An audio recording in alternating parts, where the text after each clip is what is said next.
Tidak ada satupun orang yang tidak punya cobaan. Semua sama-sama punya cobaan. Manusia yang pertama kali motong kumis, merapikan kumis itu adalah Nabi Ibrahim. Manusia yang pertama kali melakukan sunat, Nabi Ibrahim. Nabi Ibrahim diuji dengan cobaan yang dahsyat. Bahkan sebelum menjadi seorang nabi pun ujiannya sudah sangat luar biasa. Semakin tinggi derajat yang disiapkan oleh Allah untuk seseorang, maka ujian orang itu, cobaan orang itu, bala orang itu akan semakin berat.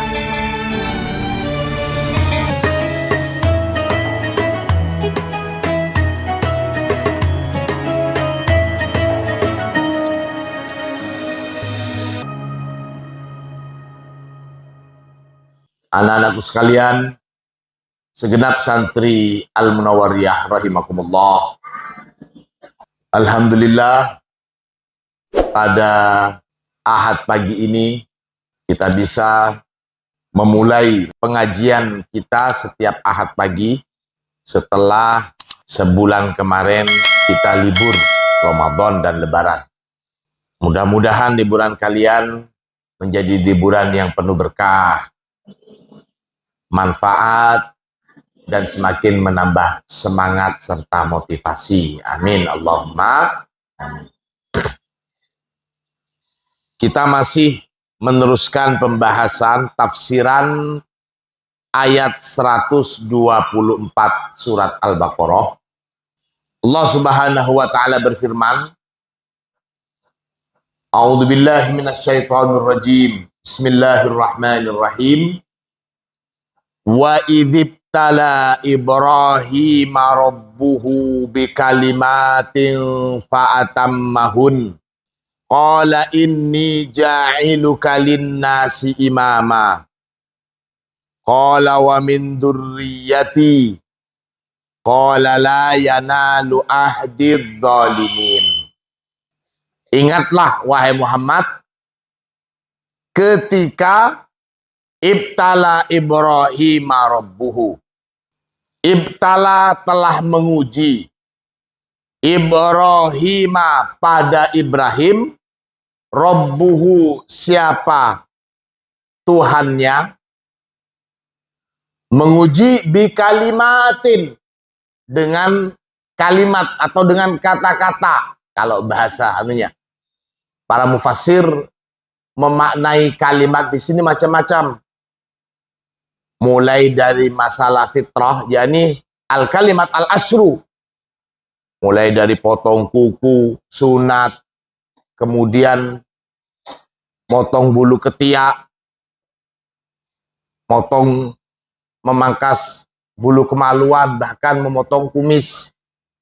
Konon di dalam riwayat, manusia yang pertama kali motong kumis, merapikan kumis itu adalah Nabi Ibrahim.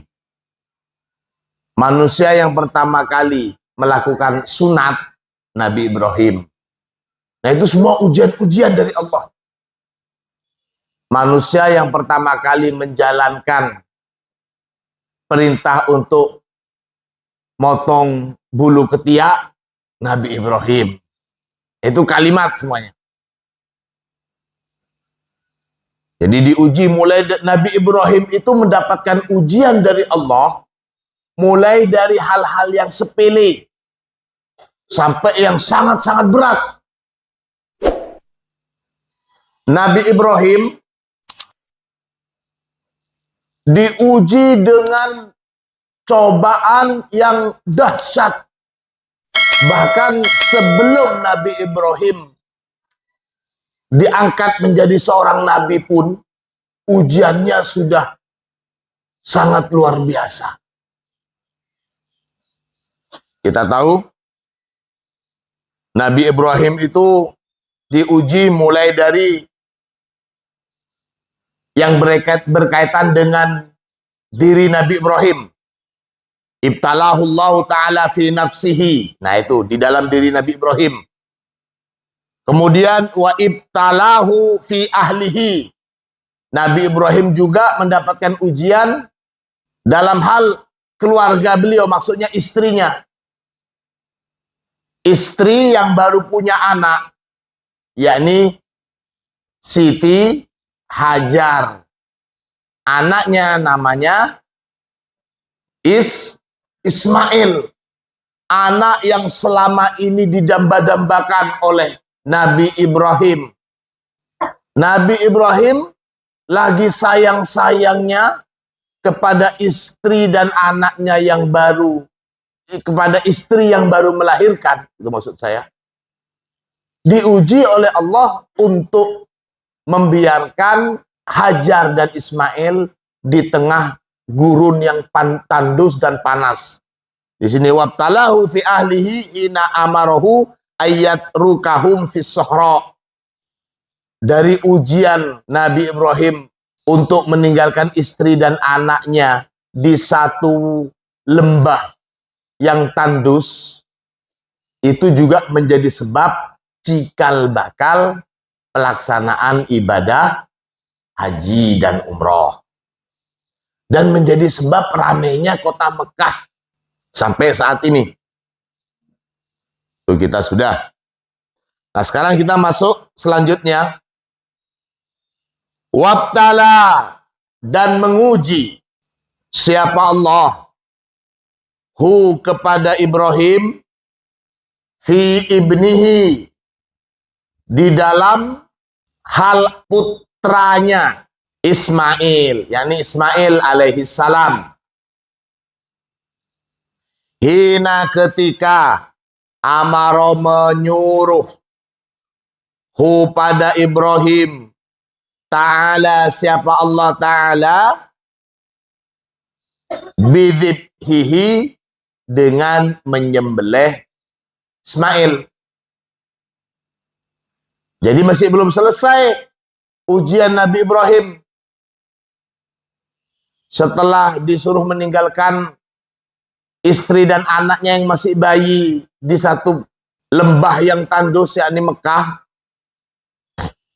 ada ujian lagi. Sedang lucu-lucunya putranya yakni Ismail, Allah menguji lagi, menguji kesetiaan dan kecintaan Nabi Ibrahim kepada Allah.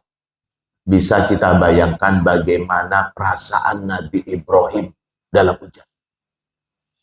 Perasaan Nabi Ibrahim, kalau ujian perasaan mungkin biasa. Perasaan serba salah, perasaan tentu gak enak, harus nyembelih anaknya.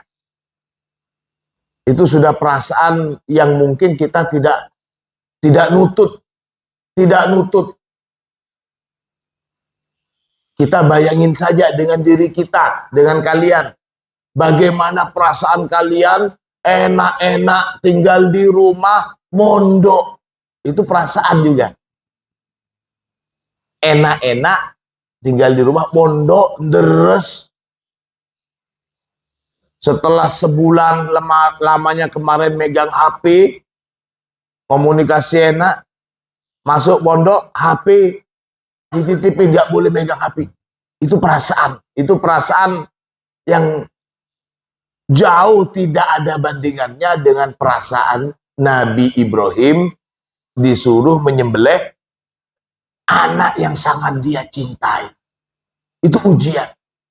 Jadi hampir semuanya orang itu memiliki ujian. Tapi semakin tinggi derajat yang disiapkan oleh Allah, maka pasti akan semakin berat ujiannya. Sekali lagi, semakin tinggi derajat yang disiapkan oleh Allah untuk seseorang, maka ujian orang itu, cobaan orang itu, bala orang itu akan semakin berat. Nabi Ibrahim kok bisa berat sekali ujiannya? Di dalam Al-Quran dikatakan, Nabi Ibrahim itu disebut di dalam Al-Quran, Inna Ibrahima kana ummatan. Nabi Ibrahim itu, kalau boleh diumpamakan dengan kita, ujian Nabi Ibrahim itu sekelas dengan ujian satu umat. Jadi disebutkan inna Ibrahim kana ummatan. Lihat, mungkin kalian dalam kamar itu sama-sama punya cobaan. Dalam satu pondok sama-sama semuanya nggak ada orang yang tidak punya cobaan. Sekali lagi, tidak ada satupun orang yang tidak punya cobaan. Semua sama-sama punya cobaan. Hanya saja kita seringkali lupa kalau di dalam cobaan ada satu kedudukan yang sudah disiapkan oleh Allah sang pemberi cobaan. Sabar kita dengan ujian. Ikhlas kita menjalankan cobaan. Maka peluang kita untuk semakin dekat di sisi Allah, peluang kita untuk semakin tinggi derajatnya akan semakin terbuka. Allahumma sholli ala Muhammad. Apalagi kalian itu bukan cuman disiapkan, tapi kalian itu sudah menuju untuk mendapatkan posisi mulia di sisi Allah. Posisi apa? Posisi sebagai ahlullah melalui ahlul Quran. Itu bukan posisi main-main. Maka pasti cobaannya, ujiannya itu pasti juga tidak main-main. Mulai dari ujian berkaitan dengan diri kalian, ujian berkaitan dengan orang lain atau siapa-siapa yang bersama kalian, semuanya. Karenanya semuanya harus memahami, menyadari kalian sosok manusia-manusia yang jika kalian sabar, ikhlas, dan betul-betul bertekad keras, insya Allah kalian bisa menempati posisi mulia di sisi Allah sebagai ahlullah. Amin Allahumma amin.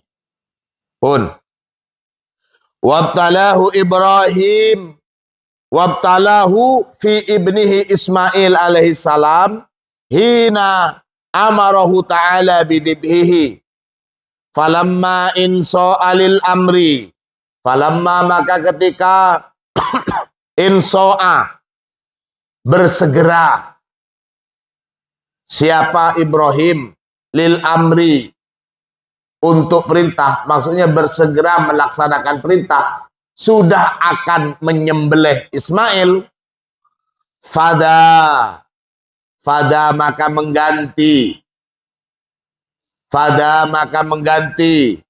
hu pada Ismail Allahu Ta'ala, siapa Allah Ta'ala mengganti bikabshin adimin dengan domba yang besar.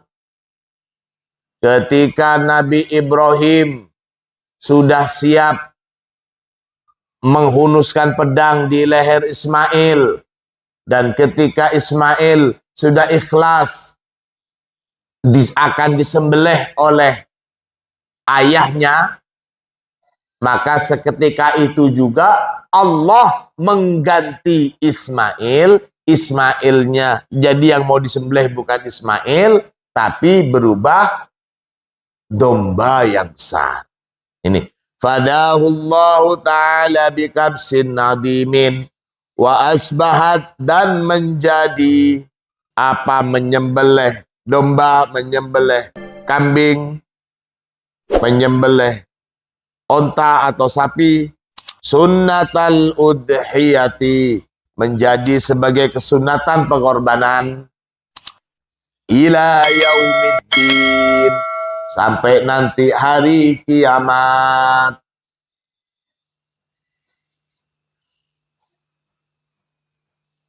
Itu ya, yang diuji juga Nabi Ibrahim. Kaitannya dengan anaknya. Dirinya Nabi Ibrahim sudah mendapatkan ujian yang sangat berat. Mulai dari akan dilempar ke kobaran api. Lolos. Kemudian diuji berkaitan dengan istrinya dan anaknya, ditinggal di lembah. Lolos. Kemudian putra yang sangat Ibrahim cintai, yakni Ismail, disuruh sembelih, siap, tapi diganti oleh Allah. Yang penting kesiapan dan keikhlasan. Tentu cobaannya untuk menjalankan perintah itu juga bermacam-macam. Cobaannya nggak main-main. Perintah untuk menyembelih putranya Nabi Ismail, Nabi Ibrahim pertama diuji. Itu bohong itu. Hanya ketika sudah mantap, setan bilang ke istrinya, masa iya bapak mau membunuh, mau menyembelih anaknya? Gak mungkin ada perintah seperti itu. Tertolak, gak bisa. Siti Hajar gak bisa dibujuk. Kemudian anaknya, yakni Ismail, setan menguji Ismail supaya jangan mau menuruti kemauan ayahnya menjalankan perintah Allah. Tolak juga. Artinya tidak bisa juga mental rayuan setan. Lolos. Nah sekarang wabtalahu fi malihi ayyubaddilahu liddoifain. Itu yang insyaallah yang betul, liddoifain. Wabtala, dan menguji siapa Allahu pada Ibrahim fi malihi, dalam hal harta Ibrahim. Menguji ayyubadzila, untuk mengeluarkan siapa Ibrahim hu pada hartanya, liddaifain, untuk dua tamunya. Kisah atau riwayat tentang tamunya Nabi Ibrahim ini secara ringkas saya ceritakan begini. Ada Nabi Ibrahim kedatangan tamu. Jadi biasa Nabi Ibrahim itu termasuk seorang yang sangat dermawan dan kaya raya. Setiap kali ada tamu pasti dijamu oleh Nabi Ibrahim, diberikan penghormatan, ikramud dhaif istilahnya. Satu ketika ada dua tamu yang datang kepada Ibrahim, dan sebagaimana biasanya Nabi Ibrahim pasti menyajikan makanan untuk tamunya. Saat Nabi Ibrahim mempersilahkan mereka makan, kemudian si tamu langsung makan. Nabi Ibrahim bilang, kamu kok nggak berdoa, kok tidak menyebut nama Allah makan? Sama kalau bahasa kita, kok nggak baca bismillah? Si tamu lantas bilang, bacaan itu kan untuk agama kamu. Sementara keyakinan saya tidak seperti keyakinan kamu, wahai Ibrahim. Jadi kenapa saya harus baca seperti itu? Mendengar jawaban tamunya seperti ini, Nabi Ibrahim marah dan, kalau begitu jangan dimakan. Kalau kamu tidak mau menyebut nama Allah, jangan dimakan sajian saya. Singkat cerita, si tamu kemudian, ya kalau sudah begitu oke. Si tamu akhirnya pergi. Nah, ketika si tamu pergi, Nabi Ibrahim lantas ditegur oleh Allah. Wahai Ibrahim, kenapa kamu kok begitu? Kenapa kamu kok menyuruh orang untuk menyebut nama saya, dan sebagai kompensasinya dia tidak mau menyebut nama saya, kemudian kamu larang untuk dia makan. Kamu tidak punya hak untuk itu. Betapa banyak hamba-hamba saya yang mengingkari saya, yang tidak menuhankan saya, tapi tetap saya beri jatah rezeki mereka. Nah, mendengar teguran seperti itu, lantas Nabi Ibrahim mengejar si tamu. Dikejar si tamu, dirayu-rayu untuk tetap mau kembali dan makan. Si tamu lantas bilang, "Lu kenapa? Kenapa kamu kok sedemikian inginnya saya kembali dan makan? Padahal saya sudah tegas, saya tidak mau menyebut nama Tuhan kamu untuk sebagai syarat untuk makan di sana. Nabi Ibrahim bilang, enggak apa-apa, saya ditegur oleh Tuhan saya dan mau menyebut nama Allah atau tidak terserahkan. Tuhan saya menegur saya, tidak boleh begitu.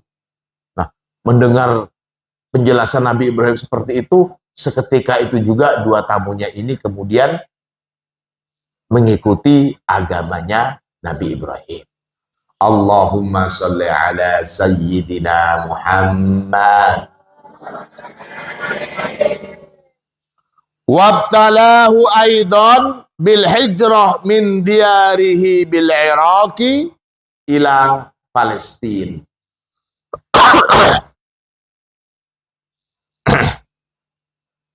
Wabtala, dan mencoba atau menguji siapa Allah hu pada Ibrahim, aidon juga, bil hijrati untuk hijrah, min diyarihi dari kampung halaman Ibrahim, bil Iraqi di Irak, ila Palestin menuju Palestin. Nabi Ibrahim ini sezaman ya. Nabi Ibrahim sezaman dengan Nabi Lut. Sezaman dengan Nabi Lut. Konon, dua tamu yang datang kepada Nabi Ibrahim itu adalah utusan Allah. Dua tamu itu jelmaan malaikat. Setelah bertamu kepada Nabi Ibrahim, dua tamu ini kemudian datang menuju Nabi Lut. Nabi Ibrahim ini sezaman dengan Nabi Lut. Di lain tempat, jauh tentunya. Dua malaikat inilah yang kemudian menyamar menjadi dua sosok pria yang tampan, yang ganteng, dan dicintai atau disenengin oleh kaumnya Nabi Lut. Kaumnya Nabi Lut. Laki-laki senang dengan laki-laki. Nabi Lut. Nah, ini menjadi cobaan juga. Cobaan untuk Nabi Lut dan kaumnya. Nabi Lut sampai menawarkan, udahlah daripada kalian menginginkan tamu-tamu saya ini, nikahi saja anak-anak putri-putri saya. Tapi kaumnya Nabi Lut, ya seperti itu. Maka dua malaikat ini yang menyamar sebagai dua laki-laki, kemudian bilang ke Nabi Lut, sudah Lut, kamu sekarang silakan pergi, kaum kamu akan dibinasakan. Fakana Allah Ta'ala azza alaih min nafsihi wa ahlihi wa waladihi wa malih. Fakana, maka ada Allah Ta'ala, siapa Allah Ta'ala, A'azza membebani, memberikan beban, memberikan cobaan. Siapa Allah alaihi kepada Ibrahim, min nafsihi dari diri Nabi Ibrahim, wa ahlihi dan keluarga, maksudnya di sini istri Ibrahim, wa waladihi dan putra Ibrahim, wa malihi dan harta Ibrahim. Jadi Nabi Ibrahim itu mendapatkan ujian yang kompleks, lengkap, mulai dari diri beliau, kerabat beliau, yakni istri beliau, anak beliau, dan harta beliau.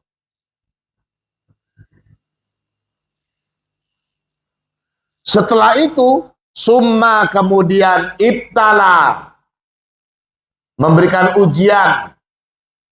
Ibtala, memberikan ujian. Siapa Allahu pada Ibrahim? Bi'a'ba'in nubuwati. Ujian bi'a'ba'in nubuwati dengan beban kenabian. Dengan beban-beban kenabian. Wa talabah. Talabah itu maksudnya meminta. Siapa Allahu pada Ibrahim biahkamil khullah, dengan khullah itu, ini satu kata dengan khalil, khalilullah. Khullah itu maksudnya al-infirad billah an kulli syai'. Al-infirad billah an kulli syai'. Cukup Allah saja.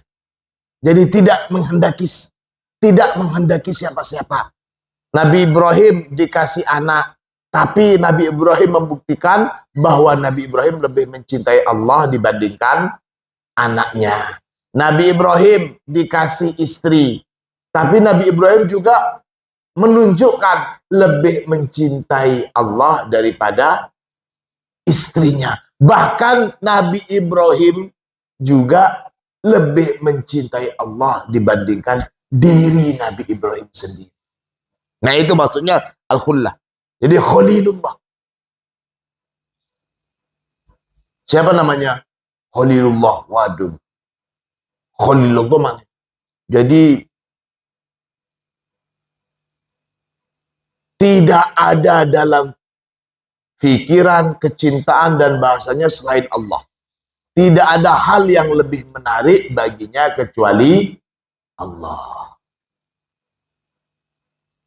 Nah, ini jauh sekali dengan kita. Kalau kita jangankan membahas tentang perbandingannya, kita bisa serius, kita bisa konsentrasi ketika yang kita bicarakan sudah tentang beberapa hari lagi jadwal liburan, jadwal sambangan, baru semuanya bisa serius dengerin. Nah, itu namanya Khaliluz Ziyarah. Ada juga Khalilus Sambangan. Itu makna Khalil. Jadi al-khullah itu seperti itu. Nabi Ibrahim sudah membuktikan. Nabi Ibrahim sudah membuktikan ini. Summa amarahu bibina'il bait. Kemudian amaro memerintahkan siapa Allah? Hu pada Ibrahim bibina'il baiti, untuk membangun Baitullah. Fabana, maka membangun siapa Ibrahim? Hu pada Baitullah.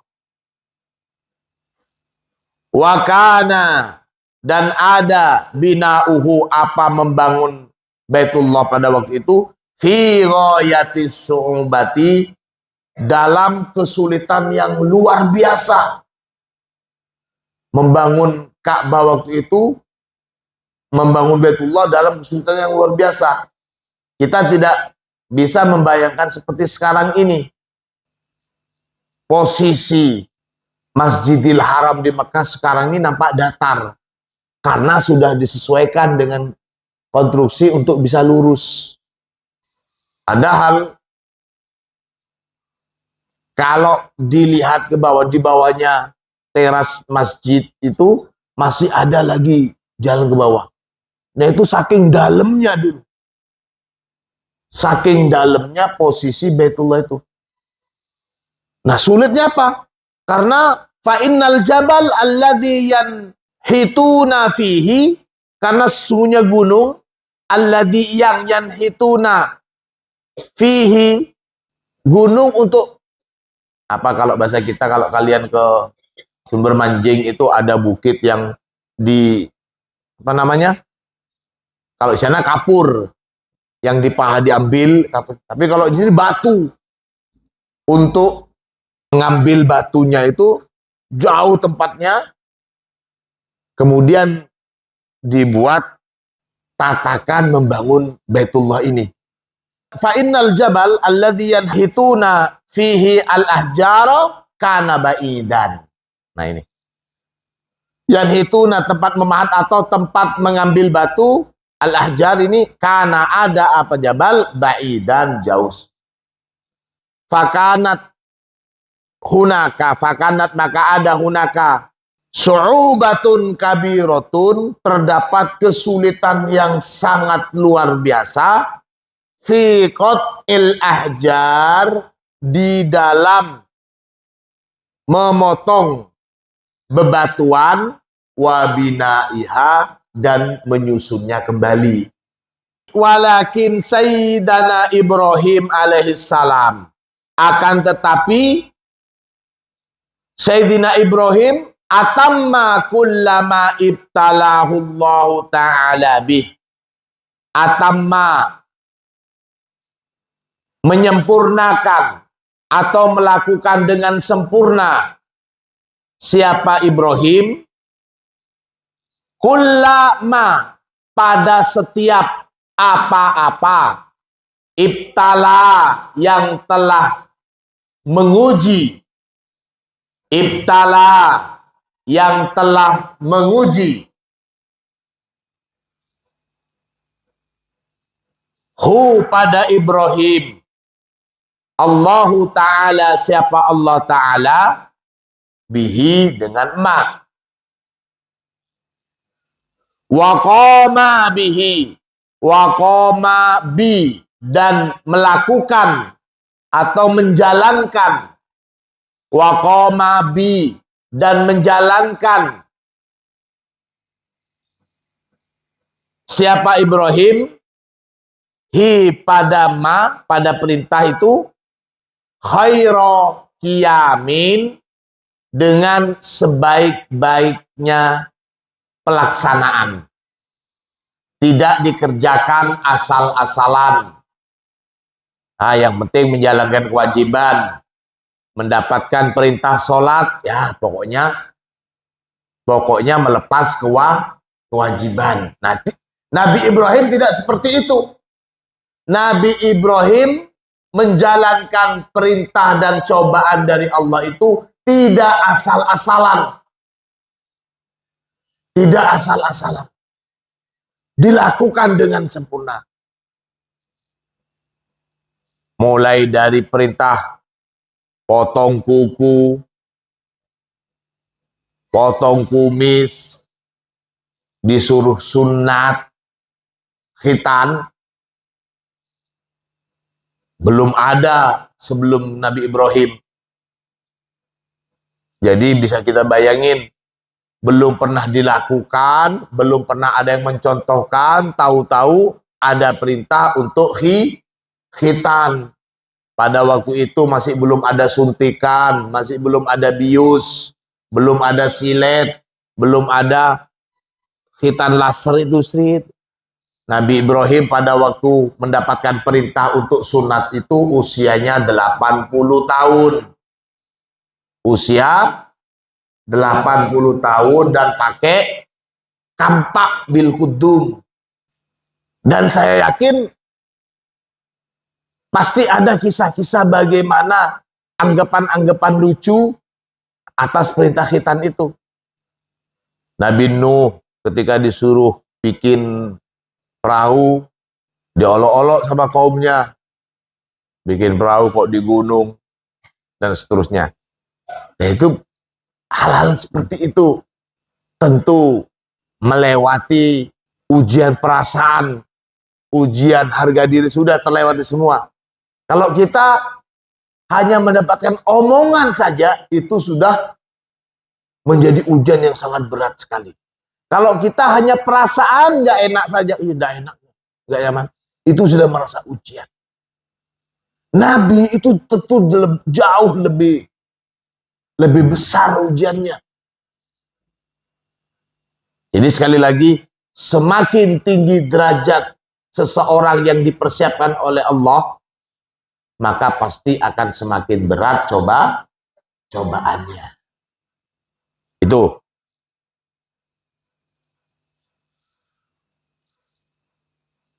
Wahada maknal itmam, dan inilah arti dari itmam, penyempurnaan. Walidzalika abbarul Qur'anu biqaulihi, walidzalika, dan karenanya abbaro, mengibaratkan Al-Qur'anu, siapa Al-Qur'an, biqaulihi, dalam firman Allah, fa'atammahun. Nah itu. Wa idzibtala Ibrahim rabbuhu bikalimatin fa'atammahun. Qala inni ja'iluka linnasi imama. Qala wa min dzurriyyati. Qala la yanalu ahdid dzalimin. Ini badalan min sebagai ganti min fafa'alahunna. Al-Quran nggak menggunakan kata fafa'ala. Fafa'ala itu maksudnya maka mengerjakan, diperintahkan, dilakukan oleh Ibrahim. Dilakukan tapi bukan sekedar melakukan. Kalau umpamanya Nabi Ibrahim sekedar menjalankan cobaan, menjalankan perintah, meninggalkan larangan, kalau cuma sekedar, maka kalimatnya bukan fa'atammahunna, tapi fafa'alahunna. Al-Quran menyebutnya fa'atammahunna, bukan sekedar fafa'alahunna. Begitu. Hunnanya kemana? Kembalinya, domirnya ke kalimat. Wa idzibtala Ibrahim bi kalimati fa'atammahun. Al-khullah. Apa yang dimaksud dengan khullah? Nabi Ibrahim itu adalah khalilullah. Al-khullah artinya wallahu a'lam. Mudah-mudahan ilmu kita bermanfaat. Al-Fatihah.